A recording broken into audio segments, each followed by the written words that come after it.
അതെ, ഞാൻ തിരുവനന്തപുരത്ത് വന്നപ്പോൾ ഫസ്റ്റ് പറഞ്ഞത് എനിക്ക് ലുലു മാളിൽ പോകണമെന്നായിരുന്നു.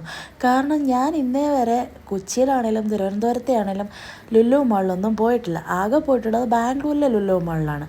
പക്ഷേ കേരളത്തിലെ കമ്പയർ ചെയ്യുമ്പോഴത്തേനും ഇവിടെ ഉള്ളത് ചെറുതാണ്. എന്തായാലും ഞാൻ പോയ സമയത്ത് അവിടെ എന്തൊക്കെയോ ഓഫറൊക്കെ നടക്കുമായിരുന്നു. ഞാനും മേടിച്ചൊരു ബാഗൊക്കെ. എനിക്കത്ര വലിയ ഓഫറായിട്ടൊന്നും തോന്നിയൊന്നുമില്ല. പിന്നെ എന്തായാലും ലുലു മാളൊക്കെ കണ്ടു, ഒരു മൂവിക്കൊക്കെ പോയി. ഞാൻ പോയപ്പോൾ രേഖാചിത്രമായിരുന്നു ഞാൻ കണ്ടത്. ഇത് കുറച്ച് മുൻപെടുത്ത വീഡിയോസാണ്, ഞാൻ ഇപ്പോഴാണ് പോസ്റ്റ് ചെയ്യുന്നത്.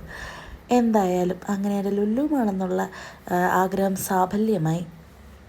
പിന്നെ എൻ്റെ ഏറ്റവും വലിയ ആഗ്രഹമായിരുന്നു ശംഖുമുഖത്ത് രാത്രിയിൽ പോയിരിക്കണം, അവിടെ നിന്ന് ഫുഡ് അടിക്കണം എന്നൊക്കെയുള്ളത്. ഫുഡും മുഖ്യമ്പികളേ. അങ്ങനെ രാത്രിയിൽ ഞങ്ങൾ ശംഖുമുഖത്തും പോയി. ഫുഡ് അവിടെ നിന്നോ കഴിച്ച്, ഞാൻ മറന്നു കേട്ടോ. പിന്നെ കേരളത്തിൽ വന്നു കഴിഞ്ഞാൽ പ്രത്യേകിച്ച് എനിക്ക് വേണ്ട ഒരു മെയിൻ കാര്യമാണ് സമാവൂർ ചായ. എന്താണെന്നറിയത്തില്ല, എനിക്ക് ആ ചായ ഭയങ്കര ഇഷ്ടമാണ്. ആ ചായയ്ക്ക് വേണ്ടി ഞാൻ സെർച്ച് ചെയ്ത് ഈവൻ കർണാടകയിലൊക്കെ ആ ചായ കിട്ടാൻ കുറവാണ്. അപ്പോൾ കേരളത്തിൽ വന്നു കഴിഞ്ഞാൽ അത് എവിടെ വേണേലും കിട്ടുകയും ചെയ്യും, സമാവൂർ ചായ. എൻ്റെ ഫ്രണ്ട്സൊക്കെ എന്നെ കളിയാക്കും സാമ്പാർ ചായ എന്ന് പറഞ്ഞു. Stupid fellows, അവർക്കറിയില്ലല്ലോ.